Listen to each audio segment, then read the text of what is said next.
Alors voilà, juste après Shavuot, vendredi dernier, je vais sur la tombe du Rav Mimoun. Et puis je m'approche pour lui dire, tu sais quoi Rav, j'ai plus d'histoire. Qu'est-ce que je vais dire? Et puis de loin je vois, ah tiens, il y a un rabbin avec 3 autres personnes qui sont autour de la tombe du Rav. Ah, il y a quelqu'un déjà. Et je m'approche. Et puis dans ce coup, je dis, ah non, ils sont très pris sur une tombe à côté. Ah bon, il y a quelqu'un de bien qui est enterré à côté du Rav Mimoun. Ah, intéressant.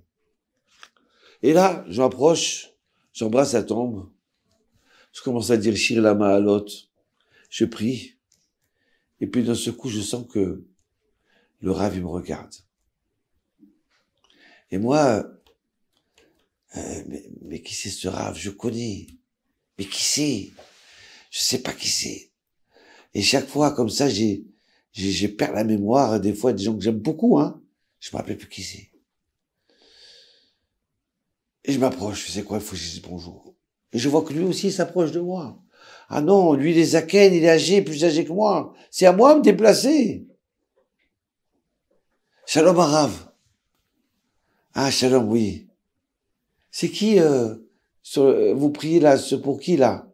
Ah, ici, c'est le Rav Avraham Mimoun, de Marseille. Il me dit, ah oui, je connais pas.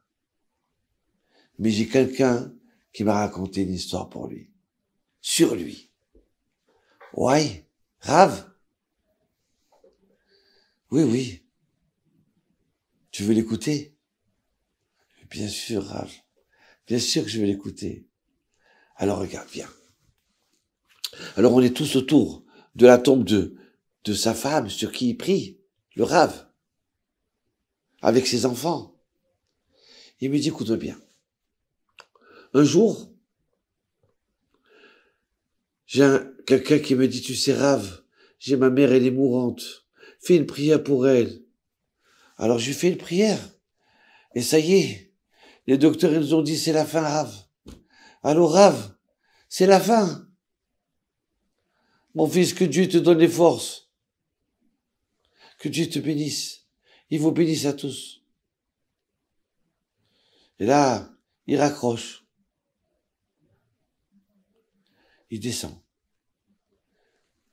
Et il voit le professeur qui lui dit, excusez-moi, hein. Venez, je veux parler à toute la famille. Oui.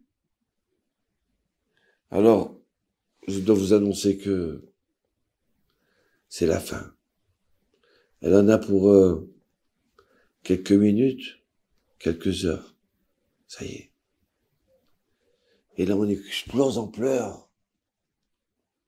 Ma maman, ça y est. Oh, c'est trop dur. Et le professeur, il dit, excusez-moi. Et là, je sors de la chambre. Je descends pour prendre de l'air parce que je veux pleurer tout seul. Je veux pas pleurer devant mes frères et sœurs. Et j'explose en pleurs dehors de l'hôpital. Et d'un seul coup, je sens une main sur mon épaule. Une main toute chaude. Une main, j'ai dit, mais c'est quoi? C'est un ange? Qui c'est qui m'attrape comme ça? Mais je veux pas ouvrir les yeux.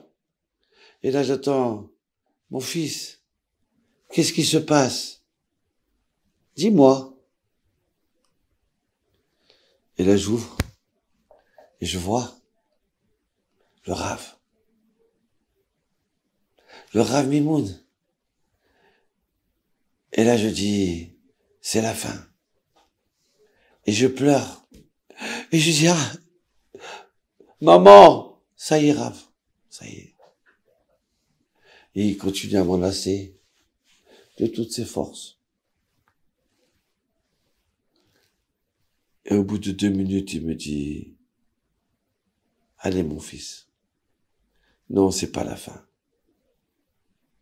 Elle va vivre ta maman. Et là, je nettoie mes yeux. J'essaie de le regarder pour voir si c'est vrai ou je rêve. Quoi, Rav? Oui. elle va vivre.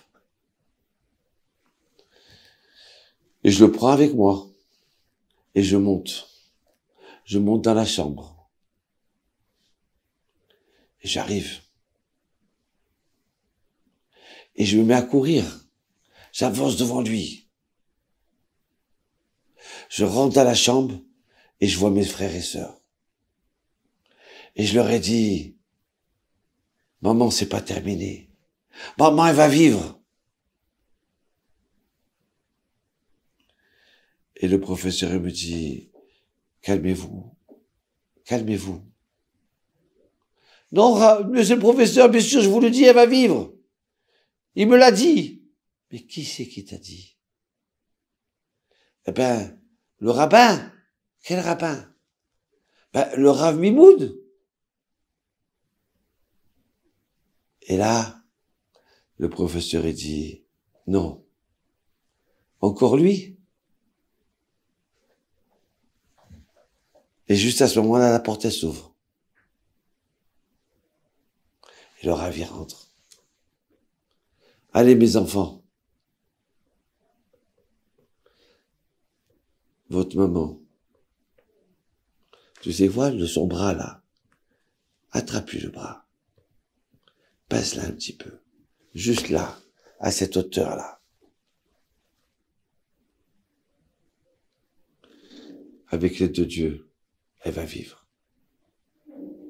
Et là, de ce coup, on entend Amen. Mais qui c'est qui dit Amen?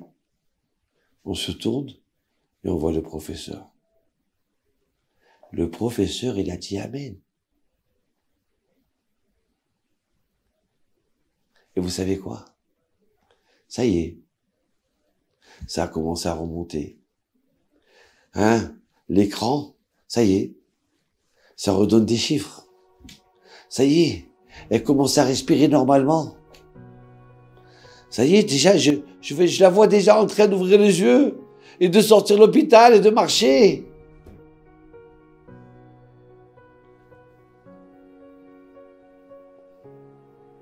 Voilà l'histoire du Rabbi Mimoun, il me dit. Et là, je dis, ouais, une histoire extraordinaire. Il me dit, comment vous appelez? Je dis, moi, Yitzhak Attali. Mais vous, maintenant, ça y est, ça me revient. Vous êtes le Rav Sabar de Montréal. Il me dit, oui, oui. Ah, je suis content. Oh, Rav, vous savez quoi? Alors bénissez-moi. Et il m'a béni. J'étais content. Voilà. Le Rav. Encore une histoire. Le Rav, il aimait les gens. Il aimait faire du bien aux gens.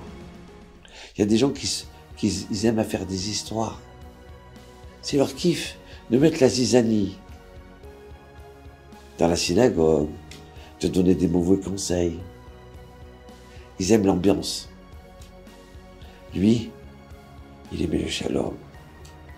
Il aimait la bracha. Il aimait que les gens ils étaient joyeux. Et je le vois comme ça. Hein? En plein Seudat Todaya. Avec ses enfants et la femme. Et dire, allez, venez, on dit les Chaim à Hachem. Que maintenant tu es vivante, hein? Hein, mes enfants? Faut remercier Hachem, hein? Allez, on lève le verre le vin. Les Chaim.